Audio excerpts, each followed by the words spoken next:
उमर अब्दुल्ला ने लिया एक बड़ा फैसला। इस फैसले से आतंक को एक बहुत सख्त पैगाम जाएगा। इस फैसले पर क्या है लोगों का रद्द-ए-अमल, ये भी आपको बताएंगे। साथ ही आदिल शाह का खानदान किस बात को लेकर मुतमईन नजर आ रहा है, आपको ये भी बताएंगे। साथ ही साथ आपको ये बताएंगे किस तरह से जम्मू कश्मीर के कुछ खास तौर से कश्मीर के ऐसे इलाकों में जहां पर लोगों की परेशानियां बढ़ी हुई हैं, क्या है वो परेशानियां, क्यों लोग सड़कों पर हैं, ये भी आपको बताएंगे। साथ ही एक अहम बात यह है कि आपको हम ये बताने जा रहे हैं कि किस तरह से लगातार कुछ ऐसी चीजें हो रही हैं जो एक खुशी का पैगाम बनती, बाइस बनती, लेकिन कई बार जो है ऐसा लगता है कि ये इससे तकलीफ भी होती है। कि हम आपको एक अच्छी खबर आखिर में दिखाएंगे जो एक मेले से जुड़ी है। तो शुरुआत करते हैं हमेशा की तरह आज का न्यूज का ये शो। सबसे पहले आपको बता दें कि उमर अब्दुल्ला की काबीना की मीटिंग गुलमर्ग के क्लब हाउस में हुई, जिसमें सियाहत की तरक्की पर तबादला ख्याल किया गया। मुलाकात के हवाले से वज़ीर आला उमर अब्दुल्ला ने कहा कि कश्मीर में सियाहों के लिए सब कुछ अच्छा है, हुकूमत सियाहत को दोबारा पटरी पर लाने की कोशिश कर रही है।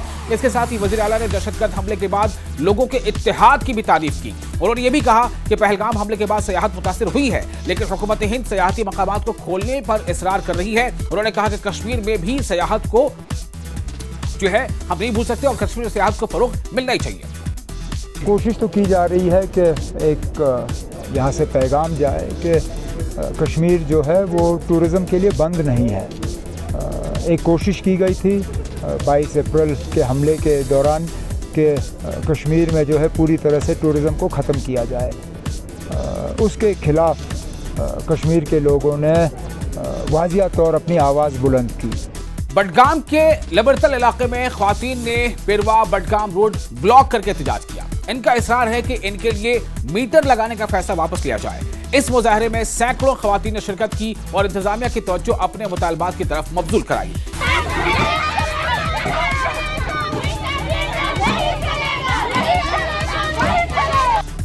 तो गुलमर्ग से पहले, जैसे हमने आपको पहले बताया पहली खबर में कि गुलमर्ग में आज उमर अब्दुल्ला की मीटिंग की, गुलमर्ग से पहले मंगल को पहलगाम में उमर अब्दुल्ला की काबीना की मीटिंग हुई थी, जिसमें वजीर आला उमर अब्दुल्ला ने ऐलान किया था कि पहलगाम में मरने वाले 26 लोगों की याद में एक यादगार तामीर की जाएगी। काबीना ने वादी बैसरन में यादगार की तामीर की मंजूरी दे दी है।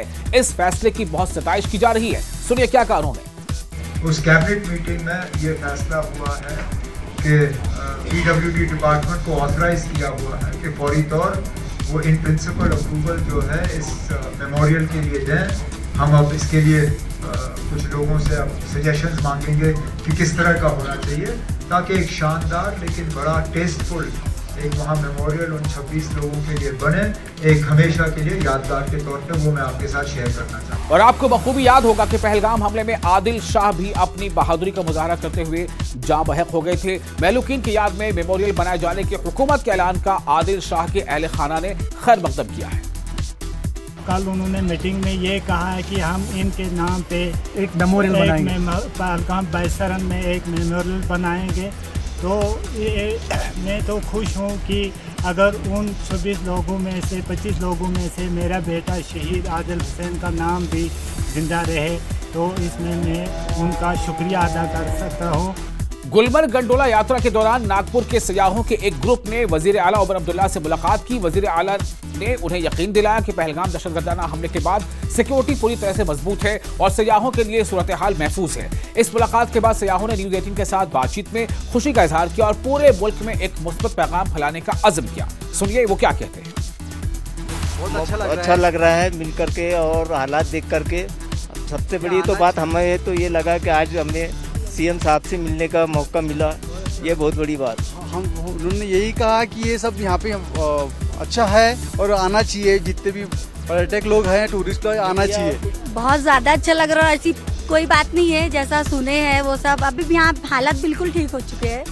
मेरे ख्याल से तो आना चाहिए, लोगों ने घूमने के लिए आना चाहिए। बहुत अच्छा लगा यहाँ पर आके। आप सबको मतलब यही कहना चाहूँगी कि यहाँ पर आए और एक ना एक जिंदगी में विजिट करें आप यहाँ। पीडीपी की सरबराह महबूबा मुफ्ती ने वजीर आला उमर अब्दुल्ला से पहलगाम के टूर ट्रांसपोर्टरों को रिलीफ देने का मुतालबा किया है। महबूबा ने ट्विटर पर लिखा है कि पहलगाम में पेश आने वाले अफसोसनाक वाक़े के बाद सियाहत को और रोजगार को बहुत ज्यादा नुकसान पहुंचा है।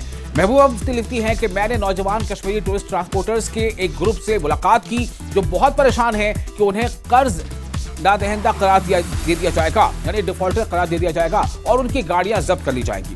चीफ मिनिस्टर से अपील की जाती है कि वो इस मुश्किल वक्त में बहुत जरूरी रिलीफ फराहम करने के लिए बैंकों से कर्ज की किस्तें मुलतवी करने के लिए मुदाखलत करें, ऐसा कहना है महबूबा मुफ्ती का। जम्मू कश्मीर असेंबली में कायद हिज़्ब इख्तिलाफ और बीजेपी के जनरल सेक्रेटरी सुनील शर्मा ने मरकजी हुकूमत को सरहदी बाशिंदों के तई अपनी हसासियत का यकीन दिलाया। उन्होंने बताया कि वजीर दाखिला अमित शाह जम्मू और पुंछ का दौरा करने वाले हैं, जहां वो हिफाजती इंतजाम का जायजा लेंगे और पाकिस्तानी गोलाबारी में जख्मी और शहीद होने वालों के अहले खाना से मुलाकात भी करेंगे और उनके मसाइल के हल के लिए कोशिशें भी होंगी। ऑपरेशन सिंदूर के बाद जो इस सीमावर्ती क्षेत्र में कुछ नुकसान हुआ है, कुछ जान माल का नुकसान हुआ है, उसका एक जायजा लेने के लिए, उसकी एक जानकारी लेने के लिए किसी मिनिस्टर ने आना था। लेकिन ये भी एक्सपेक्टेड था कि गृह मंत्री जी आएंगे, उनका सीधे तौर पे प्रत्यक्ष रूप से गृह विभाग के माध्यम से जितने भी इस सीमावर्ती क्षेत्र का लोगों की उम्मीदें हैं, अपेक्षाएं, वो वहीं से पूरी होंगी। सीपीआईएम के सीनियर लीडर और कोलगाम के एमएलए मोहम्मद यूसुफ तारिगामी ने कहा है कि हुकूमत को सियाहत के साथ ज़रूरी शोबे पर भी तवज्जो देनी चाहिए। सीपीएम लीडर ने कहा कि हुकूमत को उन लोगों की मदद करनी चाहिए जिन्हें खराब मौसम की वजह से नुकसान हुआ है। सरकार ने क्या किया है आज तक, पहली सरकारों ने, जो गवर्नर्स एडमिनिस्ट्रेशन, उस वक्त क्या हुआ, आज की सरकार ने क्या शुरुआत की है या नहीं, यह हमें बताना होगा। सरकार को चाहिए कि बाखबर कर ले कल के बारे में भी और अपनी करनी के बारे में। मेरी अपील है मौजूदा सरकार से, वो अवामी सरकार है, अवाम ने चुना है इसी उम्मीद के साथ कि उनके रहन सहन में बेहतरी आ जाए। श्रीनगर में शहरी दिफा से वाबस्ता रजाकारों को खुसूसी तरबियत दी गई है, जिसमें साबिक फौजियों और दीगर रजाकारों की एक बड़ी तादाद ने हिस्सा लिया। सिविल डिफेंस के डायरेक्टर इम्तियाज हुसैन ने ऑपरेशन सिंदूर के दौरान शहरी दिफा के रजाकारों के किरदार की तारीफ की है। उन्होंने कहा कि सरहद पर कशीदगी के दरमियान रजाकारों ने आम लोगों की जान बचाने में अहम किरदार अदा किया। गुंद, नौगाम, सोनावारी में हजारों कनाल ज़री अराजी होने के बावजूद आबपाशी का कोई निजाम नहीं है। बारिश का पानी खेतों में जमा हो गया है, जिसकी वजह से काश्तकार काश्तकारी करने से कासिर हैं। मकामी लोगों ने इंतजामिया से अपील की है कि पानी की निकासी का इंतजाम किया जाए या बोरवेल लगाए जाएं, ताकि जमीन दोबारा काश्तकारी के लिए मौजू हो सके। और आखिर में आपको ये खबर दे रहे हैं कि बाबा चिमलियां मेला 26 जून को साबा में मुनक्किद किया जाएगा, जो कि हिंद पाक बैनुल-अक़वामी सरहद पर वाक़े एक मशहूर मजहबी मकाम पर मुनक्किद किया जाएगा। ये मेला ईमान और भाईचारे की अलामत है, जिसमें मुल्क भर से अकीदतमंद शिरकत करते हैं। इंतजामिया और मकामी ऑर्गेनाइजिंग कमेटी की जानिब से मेले की तैयारियां आखिरी मराहिल में हैं। इस बार सिक्योरिटी, ट्रैफिक इंतजामात और पानी के फराहमी के इंतजामात पर खुसूसी तवज्जो दी जा रही है। पार्किंग, टेंट, मेडिकल कैंप और पीने के पानी के भी बेहतर इंतजाम किए गए। तो आज के इस शो में फिलहाल इतना ही। अपने मेजबान विसाल आजम को दे इजाजत। और हाँ, अगर आपको ये शो अच्छा लगा हो तो आप इसे लाइक करें, शेयर करें और अपने तासुरात आप हमें लिखकर कमेंट जरूर कर सकते हैं।